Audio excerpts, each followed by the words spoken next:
Sa simbahan, may arak na nagabuhin, may arak man nagadugang.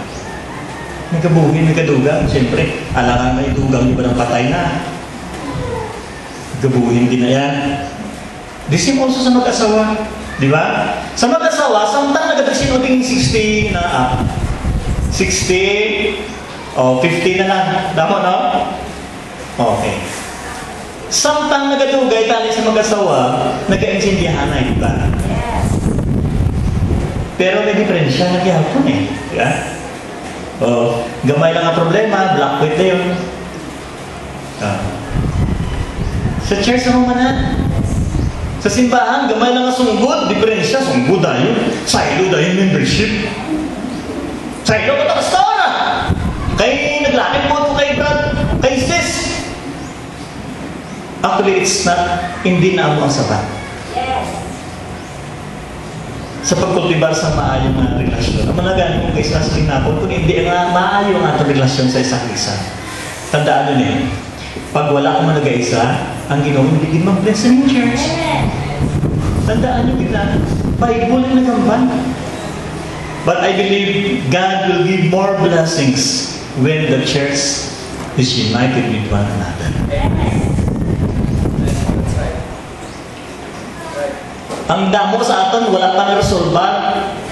Kag hindi mag-intindihanay, hindi makapatawad sa kauturan.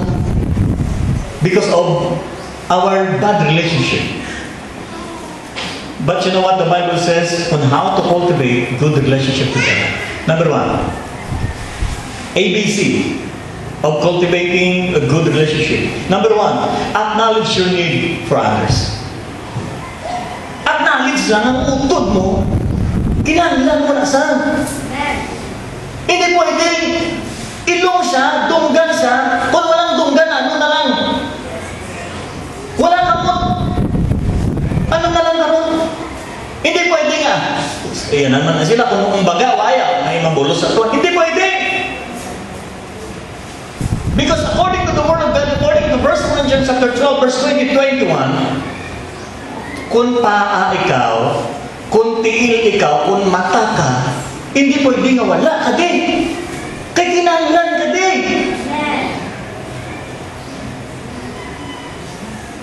Pwede lang ka nga, hindi man pwede tanan ka mo, ba lang, makuha ka mo di tanan, namayo man.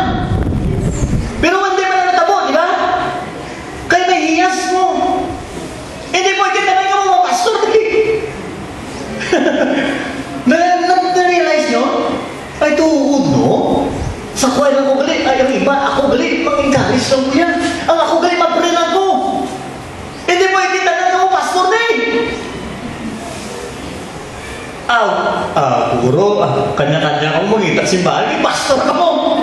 Wala na libro. That's why isa na pastor. Pastor, ari lang, eh? Ang iba sa atin, inspire, encourage, you know? That's why mga autodinig of acknowledge mo, nga imo tupad, tinangan mo, hambalay mo tupad, I need you. Hindi po, hindi nga wala ka din. Kaya kasang domingo, pag wala ka din, wala ko tupad. I really praise God. May mga bisita ka mo sa lingad lang. Nakabalugin ko that this church is a healthy church. You always invite visitors. Sino bisita naman sa lingad lang? Isa, sino pa? First time, amen. You know what? Sir and mom, you are not an accident that you are here this morning. It is the plan of the Lord. Nga, ikaw sa lingad lang. Plano sa Ginoo nga ali ka mo, agud makabati ka mo sa mensahe sa Diyos. And I believe it starts with your family. Ang pagkabuhi nga naghipusa sa isa. Kabay pa ma-challenge kita. Sinigad lang. Acknowledge your need for others. We need to admit that we need our brethren in the church.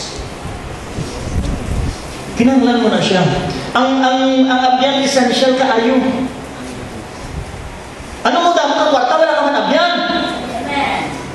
Damo mo yung kwarta, abyan yan. Why? Why na? Naman, isa mo lang ang kwarta, pastor kong garin, remang tatong. Gaisa mo lang. Diba? Acknowledge yung need sa iban.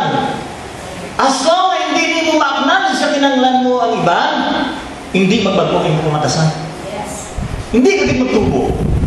But as long that you acknowledge, kinanglan ko si Brother Yen, kinanglan ko si Sister Muni, kinanglan ko si Brother Muni, matubo ka po. Acknowledge ka, kinanglan ko sila. Number 2, believe in the value of others. Tuuhin na importante sila. Kag i-value mo sila. Okay? How ni Carlos he said, a great man shows his greatness by the way he treats the little man. I know that this man is great because he treats the little people. Di ba? Mabalaan yan. Ay namin isang tao kung paano mo i-deal ang mga kubos. Diyan kabili mabalaan. Be a motivator. Be a motivator. Moving together for the benefits of all. Maging motivator ikaw. Bilituhi na kinanglan mong ibang mga tao, kinanglan mo sila, need mo sila. Tagtuhi kung ano masarama nila. Kung may mga butanga sa imo do, hindi niya ma-reach ang imo kakinanglan, hindi niya ma-agabala, hindi siya mariyo sa imo. Bayan na siya, kasta lang tayo para po dyan. I-value ang mga utod simbahan. Number 3, concentrate on people, not programs. We must build into the lives of others. According to John Maxwell, he said, some of the miserable people I know are program changers and builders. Ang mga miserable nga mga tao, nakita nga po, he changed the program and he built the program. But, on the other hand, the most happiest people I know are people builders and changers. Meaning, ang una, hindi nila build niya, relasyon niya sa utod niya. Ano mo mga ng program, ano mo ng building, hindi ka mo nag-isa. Di ba? Ano mo mga ng kwan niyo man? Kung wala kang kinagaga, wala kita nag-insindihanay. Una, ay pag-insindihanay, agad mag-imong ng likuton. Di ba? Nasiling ko na kanina, if we want people change, we must first change. Ang mula sa ato. People do what they see. They know how much you care by the way they act. Not kung anong ginambal nato. Kung ano ang nahimo sa iban, bago nakita nila sa imo. Kabalo sila nga palangga mo sila sa mga butang na kung paano ikaw mag-deal sa ila. Hindi sa imo ginambal. Ano mo na sige, amo na ba nila, puro kang salita, wala kang masinabi. Pero kung may sinabi ka, kahit wala salita, okay na. Nag-practice ako na Tagalog dun sa Palawan, no? That is why mga utod ginigugma, I have this morning makasaling ikaw, Lord, I want this church to be blessed by you. Gusto ko ginawa, blessed in pining simbahan. Tuloy ako ginawa kung paano ako magkapuwi na nagahiusa kami sa isa't isa. And I believe, maybe this very morning you will commit your life to the Lord. Lord, this time, I will make an effort to protect my church. Amen. I will make an effort to live in harmony with one another. Gamitan akong kabuhi na maging blessing para sa iba. Gamitan akong kabuhi to be an encouragement to somebody in the church. Tuloy ako Ginoo sa pagpulibang sa maayong na relasyon sa pag-promote sa harmonia sa simbahan. I know and I believe that maybe this ini nga mga pamaagi ang leading sa Ginoo sa inyo. That the times that you realize nga Ginoo matuto maging sa ako. Ginoo, siningatin niyo ara ang harmonia sa simbahan. Pero Ginoo, mas gusto ko pag mag-improve pag ang among pag-isa. Maybe amo nang imo pangamuyo. Maybe siningatin niyo amo nang commitment mo sa Ginoo pag-umpisahan niyo sa pagpangamuyo. May you bow down your head. Let us pray. Father God in heaven, Lord, just want to thank you